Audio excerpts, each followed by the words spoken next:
ஆண்டவராகிய இயேசு கிறிஸ்துவின் நாமத்தினால் உங்கள் ஒவ்வொருவருக்கும் அன்பின் வாழ்த்துக்கள். இன்று டிசம்பர் 19ஆம் தேதி. இன்று தேவ கிருபையும் சமாதானமும் உங்களுக்கு பெருகி இருப்பதாக. பிரியமானவர்களே, விசேஷமாக இது டிசம்பர் மாதம். நீங்கள் எல்லாரும் கிறிஸ்மஸ் கொண்டாடுவதற்கு ஆயத்தமாகி கொண்டிருப்பீர்கள் என்று எண்ணுகின்றேன். ஆண்டவர் 2000 ஆண்டுகளுக்கு முன்பதாக சிறு பாலகனாக அவதரித்தார். இன்றைக்கும் அவர் இந்த பூமிக்கு வந்த நோக்கத்தை, அவர் தன்னையே பலியாக கொடுத்ததை, அவருடைய அன்பை நாம் எடுத்து சென்று கொண்டிருக்கின்றோம் பல வகைகளில். நம்முடைய ஊழியங்களுக்காக நீங்கள் ஜெபியுங்கள். 24 மணி நேரமும் தமிழ் மற்றும் ஹிந்தியின் மூலமாக வசனத்தை ஒளிபரப்பி கொண்டிருக்கின்ற நமது டிவி ஊழியங்களுக்காக கருத்தாய் ஜெபியுங்கள். இயேசு கிறிஸ்துவனுடைய அன்பை ஒவ்வொருவருமே புரிந்து கொண்டு ஆசீர்வதிக்கப்பட வேண்டும் என்பதே நமது நோக்கம். இப்பொழுதும் இன்று நாம் தியானிக்கும் வசனம் சங்கீதம் 119, 105. உம்முடைய வசனம் என் கால்களுக்கு தீபமும் என் பாதைக்கு வெளிச்சமுமாய் இருக்கிறது.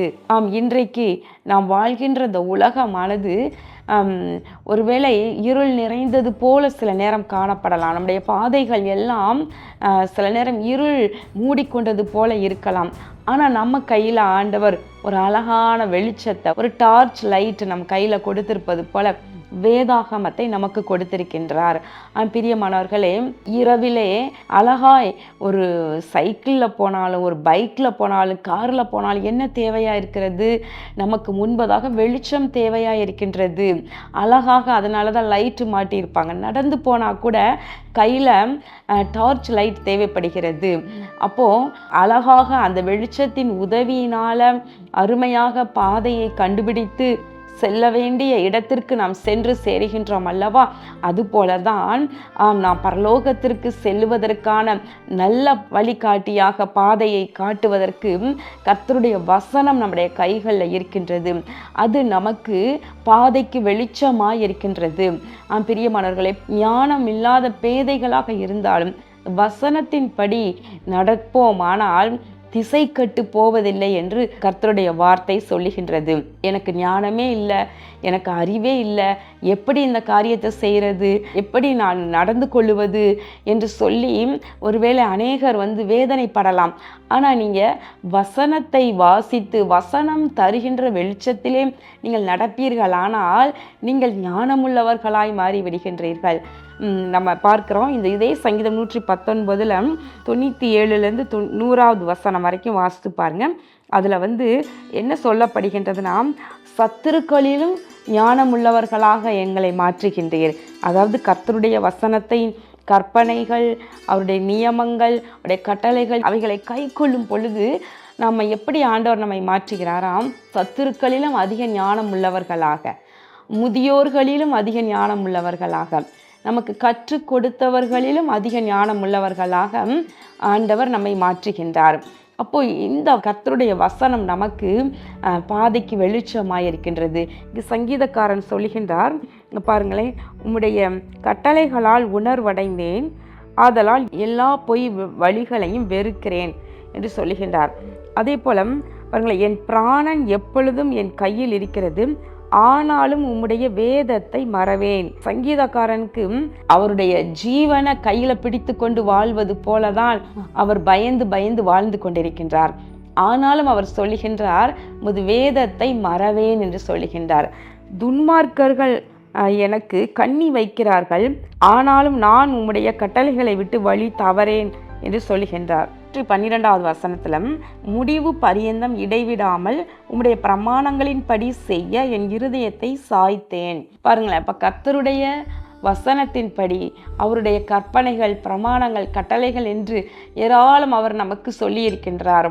பழைய ஏற்பாட்டிலும் சரி, புதிய ஏற்பாட்டிலும் சரி, இயேசு மகாராஜாவும் அருமையாக நமக்கு பல உவமைகளின் மூலமாக எல்லா வகையான ஆலோசனைகளையும் சத்தியத்தையும் நமக்கு சொல்லி இருக்கின்றார். பிரியமானவர்களே, இந்த சத்தியத்தின்படி நம்ம நடப்போமானால் நம்ம எங்கும் வழி தவறவே மாட்டோம். நாம் சரியாக செல்ல வேண்டிய இடத்திற்கு, பரலோகத்திற்கு நாம் சென்று சேருவோம்.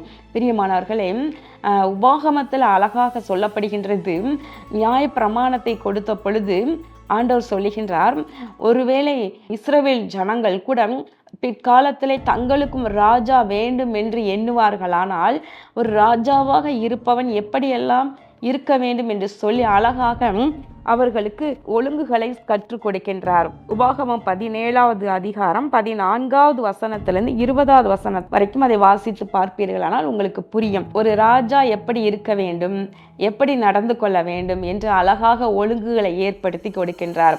அப்போ ஆண்டவர் சொல்றாரு 20வது வசனம், அவன் லேவியராகிய ஆசாரியரிடத்தில் இருக்கிற நியாயப்பிரமாண நூலை பார்த்து தனக்காக ஒரு பிரதியை எழுதி தன்னிடத்தில் வைத்து கொண்டு தன் ஜீவனுள்ள நாளெல்லாம் அதை வாசிக்க கடவன். இப்படி செய்வதனால் தானும் தன் குமாரரும் இஸ்ரவேலின் நடுவே தங்கள் ராஜ்யத்திலே நீடித்து வாழுவார்கள். அப்போ நியாயப்பிரமாணம் ஆசாரியர்கள்ட்ட லேவியர்கிட்ட மாத்திரம்தான் இருக்கும். ஆனால் ராஜாவா ஒருத்தரை ஏற்படுத்தும் பொழுது அந்த ராஜா முதல்ல என்ன செய்யணுமா, அவர்களிடம் அதை வாங்கி எழுதி வைத்து கொள்ள வேண்டும். நியாயப்பிரமாணங்களை கர்த்தர் சொன்ன அந்த ஒழுங்குகளை எல்லாம் தான் கைப்பட எழுதி வைத்து கொள்ள வேண்டும். எழுதி வைத்து அதை ஜீவனுள்ள நாளெல்லாம் அதை வாசிக்க கடவன். அப்போ வாசிக்கும் பொழுது அதில் இருக்கிற ஒழுங்குகளை மறக்க மாட்டான், அப்படியே அதை நிறைவேற்றுவான். அப்போ அவனும் அவனுடைய சந்ததியும் அழகாய் நீடித்து தேசத்தில் வாழ்வார்கள் என்று சொல்லப்படுகின்றது. இது நம்ம எல்லாரையுமே கர்த்தர் ராஜாக்களாகவும் ஆசாரியர்களாகவும் மாற்றி இருக்கின்றார். அன்றைக்கு ஆசாரியர்கள் கையிலையும் ராஜாவின் கையிலையும் இருந்தது. இன்றைக்கு நம்முடைய எல்லார் கையிலையும் வேத புத்தகம் இருக்கின்றது. ஜீவனுள்ள நாளெல்லாம் அதை வாசிக்க கடவன் என்று சொல்லப்பட்டிருக்கிறது போல நாமும் கூட வேதத்தை நம் ஜீவனுள்ள நாளெல்லாம் மறவாமல் நம்ம வாசிக்க வாசிக்க வாசிக்க நாம் அவருடைய வார்த்தையின்படியே வாழ்ந்து உலகத்தில் மாத்திரமல்ல நித்திய ஜீவனையும் நாம் சுதந்திரித்து கொண்டு ஆசீர்வாதமாக இருக்க முடியும். கர்த்தருடைய வசனம் நம்முடைய கால்களுக்கு தீபமும் பாதைக்கு வெளிச்சமுமாய் இருக்கின்றது. கண்களை மூடி ஜெபம் பண்ணுவோமா? எங்கள் அன்புள்ள பரலோக பிதாவே, இதோ ஆண்டவரே, உம்முடைய வசனம் எங்களுக்கு கால்களுக்கு தீபமும் பாதைக்கு வெளிச்சமுமாய் இருக்கின்றது. ஆண்டவரே, ஜீவனுள்ள நாளெல்லாம் உம்முடைய வசனத்தை வாசித்து தியானித்து அதன்படி வாழ ஒவ்வொருவருக்கும் அனுகூலம் செய்வீராக. இயேசு கிறிஸ்துவின் நாமத்தினாலே வேண்டிக் கொள்கிறோம் நல்ல பிதாவே, ஆமேன். கர்த்தர் உங்களை ஆசீர்வதிப்பாராக. ஆமேன்.